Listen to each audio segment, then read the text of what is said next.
સ્વચ્છતા માટે દેશભરમાં ઓળખ ધરાવતા સુરત શહેરમાં ફરી એકવાર ગંદકીની સમસ્યા હાલ સામે આવી છે।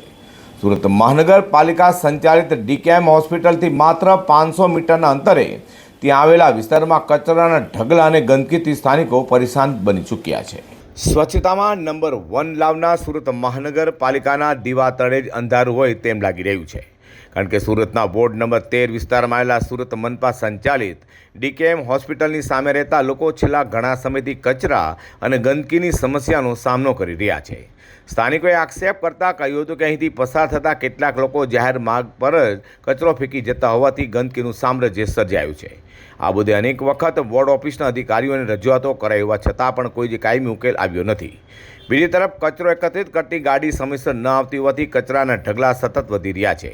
આ વિસ્તારમાં ફેલાતી દુર્ગંધ અને ગંદકીના કારણે સ્થાનિકોને અવારનવાર વિવિધ બીમારીઓનો ભોગ પણ બનવું પડે છે, જેથી સ્થાનિકોએ માંગ કરી છે કે કચરાની ગાડી નિયમિત રીતે અને સમયસર આવે તેમજ સ્થળ પર કચરાપેટી અથવા કન્ટેનર મૂકવામાં આવે, જેથી લોકો કચરો યોગ્ય જગ્યાએ નાખી શકે।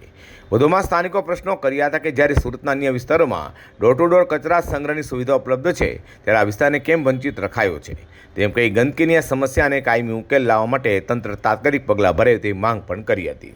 આ વોર્ડ નંબર 13 છે, ડીકેએમ હોસ્પિટલની સામે પેન્ટરની ગલી, નવો રોડ કહેવાય। આ વિસ્તારમાં સમસ્યા એવી છે કે ભાઈ અહીંયા ઘણા દિવસોથી 15 થી 20 દિવસથી અહીંયા કચરો પડેલો છે ને આ કચરાથી અમે ત્રાસી ગયેલા છે ને અમે ઘણી અરજીઓ આપેલી છે કોર્પોરેશનમાં। તો અમે કોર્પોરેશનના સાહેબોથી અપીલ કરીએ છીએ કે ભાઈ અહીંયા કચરાની પેટી મૂકી દો, આ કચરાનું કાયમ માટે કંઈ સમાધાન લઈને આવી જાઓ, અમે કંટાળી ગયેલા છે। અહીંયા ડોર ટુ ડોર ગાડી આવે બેન, તો આ નજારા તમે જોવો છો એવી રીતના તો તમને જોવા નહીં મળે ને। અહીંયા ગાડી આવતી જ નથી તો આટલું બધું કચરો આવવાનું ક્યાંથી?